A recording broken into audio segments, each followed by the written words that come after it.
JP Nadda के आवास पर बैठक हुई और गृह मंत्री अमित शाह वहां पर मौजूद रहे। चुनाव प्रभारी प्रहलाद जोशी, प्रदेश प्रभारी अरुण सिंह, सह प्रभारी विजया राहटकर, प्रदेश संगठन महामंत्री चंद्रशेखर मौजूद रहे। वसुंधरा राजे, केंद्रीय मंत्री गजेंद्र सिंह शेखावत, कैलाश चौधरी, अर्जुन राम मेघवाल, प्रदेशाध्यक्ष सीपी जोशी, नेता प्रतिपक्ष राजेंद्र राठौड़, इनके अलावा कुलदीप सिंह बिश्नोई भी बैठक में मौजूद रहे। और अब बैठक में जो मौजूद थे उन नेताओं के निकलने का सिलसिला शुरू हो चुका है, क्योंकि सीईसी की बैठक भी है और सीईसी की बैठक में खुद प्रधानमंत्री नरेंद्र मोदी मौजूद रहेंगे, पार्लियामेंट्री बोर्ड की बैठक। लेकिन सबसे बड़ी बात यही है कि अब काउंटडाउन इसे मानकर चला जा रहा है, क्योंकि हर पार्टी चाहती है कि चुनावों में जीत तो हो ही, लेकिन जीत के लिए जो रास्ता गुजरता है उस पर भी हर एक मूवमेंट और हर एक पहल आपको जीत के करीब और जीत की ओर ले जाते हैं। मनोवैज्ञानिक ढंग से अगर समझने की कोशिश करें तो उम्मीदवारों की लिस्ट जारी होने से एक मनोवैज्ञानिक बढ़त भी मिल जाती है। और ऐसे में कांग्रेस पार्टी की, भारतीय जनता पार्टी जो राजस्थान में सबसे बड़े प्रमुख दल है, उनकी कोशिश रही कि जल्द से जल्द उन उम्मीदवारों की लिस्ट बनाई जाए। हालांकि जब पैनल की बात हम करते हैं सीईसी की बैठक के बाद, ये पूरा स्पष्ट तौर पर सभी के सामने आ जाएगा कि पैनल किस तरह से होंगे। लेकिन जिन नामों पर, जिन उम्मीदवारों के नामों पर मुहर लगेगी वो किस स्थिति में है, क्योंकि पूरी कोशिश यही है कि सिर्फ और सिर्फ जिताऊ उम्मीदवार, जिनकी मजबूती रही है अपने क्षेत्र में, जिनका बैकग्राउंड इस हिसाब से रहा है, जो जीत के करीब ले जा सके। और फिर यहाँ पर जिताऊ उम्मीदवार के जो नाम जिन पर मंथन किया जा रहा था कोर कमेटी की बैठक में, उस पर मुहर लग सकती है। लेकिन फिलहाल जो तस्वीरें आपको दिखा रहे हैं, भाजपा कोर ग्रुप की बैठक की तस्वीरें हैं जो अब खत्म हो गई है, और जो बैठक में मौजूद थे वो अब वहां से बाहर निकल रहे हैं।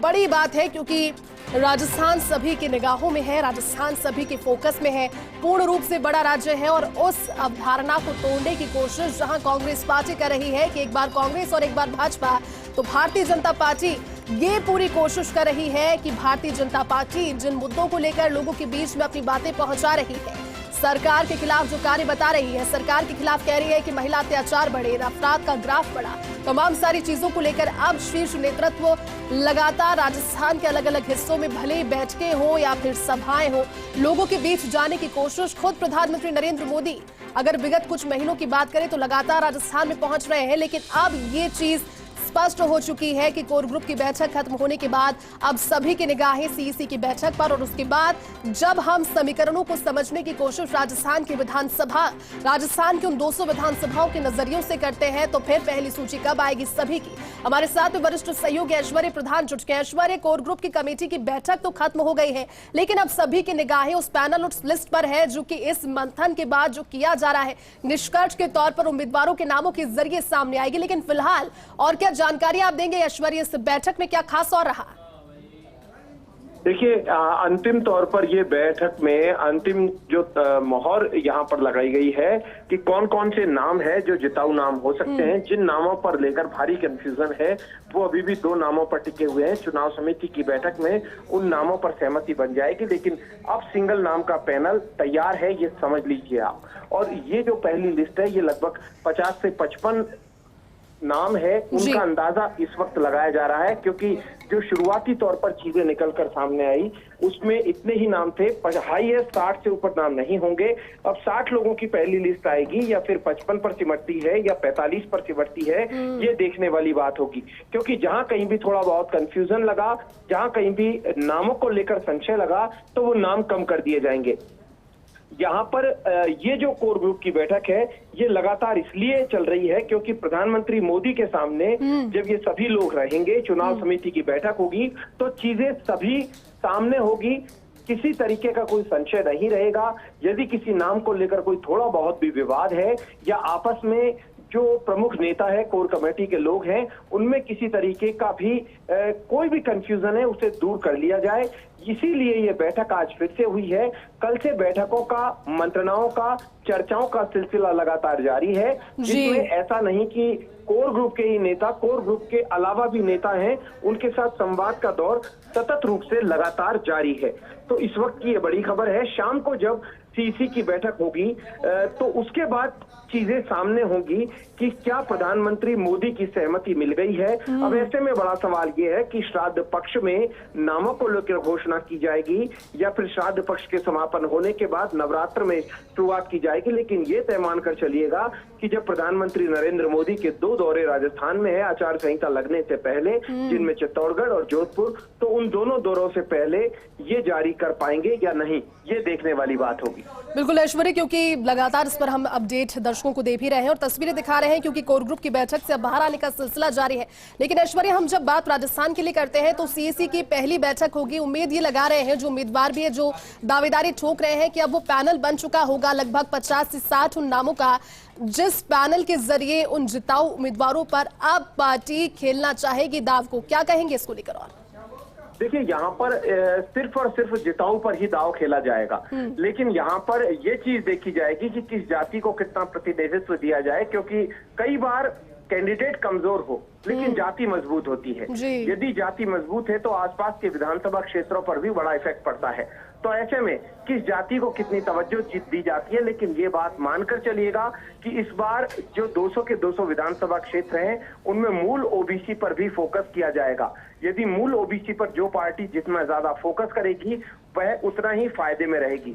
जो पार्टी जितना मजबूत कैंडिडेट सामने लेकर आएगी वह उतना ही फायदे में रहेगी, क्योंकि चुनाव में अक्सर ये होता है कि लोकसभा चुनाव, विधानसभा चुनाव, उसके बाद जिला परिषद के चुनाव, नगर निकायों के चुनाव, सरपंच का चुनाव और वार्ड पंच का चुनाव। यहाँ पर अगर हिराकी को देखें तो सबसे कठिन वार्ड पंच का होता है, उससे कठिन सरपंच का होता है।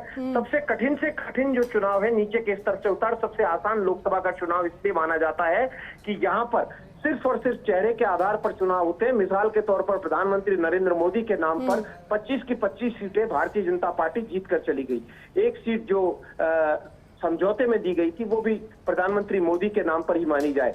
तो ऐसे में मानकर चलिए कि विधानसभा चुनाव में भी कई बार चेहरे से परे कैंडिडेट महत्वपूर्ण हो जाता है। तो कैंडिडेट यदि पार्टी मजबूत उतारती है तो चेहरे भी गौण हो जाते हैं, क्योंकि प्रधानमंत्री मोदी का चेहरा लोकसभा में ज्यादा कारगर है, उससे कम विधानसभा में इसलिए माना जाएगा कि विधानसभा में कई बार जातिगत जो चीजें हैं वो हावी हो जाती है। हालांकि प्रधानमंत्री मोदी का एक बड़ा वोट बैंक है, बड़े फॉलोअर हैं, पूरे देश भर में हैं, उस बात से इनकार नहीं किया जा सकता, लेकिन उनके भी परे कई चीजें छोटी छोटी ऐसी होती है जो देखने वाली बातें होती है। अब पार्टी के सामने एक बड़ी मुसीबत हो गई है कि पूर्व ब्यूरोक्रेट्स को चुनाव लड़वाने दिया जाए या नहीं लड़वाने दिया जाए, क्योंकि पूर्व ब्यूरोक्रेट्स को लेकर अब विरोध हो चुका है।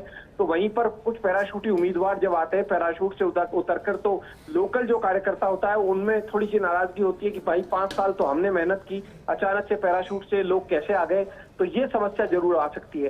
कुछ लोग जो भारतीय जनता पार्टी की सदस्यता ग्रहण कर रहे हैं तो उनको ग्रहण करने के बाद क्या उन्हें कमिटमेंट किया गया है कि तुम्हें उन्हें टिकट दे दिया जाएगा या नहीं किया गया है।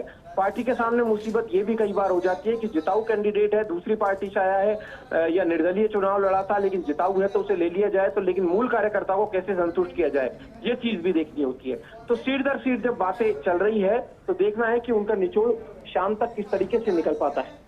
बिल्कुल ऐश्वर्य, क्योंकि केंद्रीय चुनाव समिति की बैठक में जब मजबूत दावेदारों के नाम पेश किए जाएंगे तो आखिरी दौर तक हम मानकर चल रहे हैं कि मंथन चलेगा। लेकिन एक बार कोर कमेटी की बैठक शुरू हुई, उसके बाद चुनाव प्रभारी प्रहलाद जोशी के आवास पर, फिर जेपी नड्डा के आवास पर। लेकिन अभी भी ऐश्वर्य, जिन फंसी हुई सीटों की जिस पेज फंसे होने की बात हम कर रहे हैं, हालांकि कोशिश इसमें रही, केंद्रीय मंत्री अंजुराम मेघवाल रहे, पूर्व मुख्यमंत्री वसुंधरा राजे रही, राजेंद्र राठौर रहे, लेकिन फंसी हुई सीटों को लेकर फीडबैक भी उसमें दिया गया होगा। देखिए, यहाँ पर राजस्थान भर की अगर सियासत को उठाकर देखते हैं तो ये तमाम दिग्गज हैं, इनके पास पूरे राजस्थान की अच्छी खासी जानकारी है कि कौन सी सीट से कौन आदमी मजबूत है और कितना मजबूत है।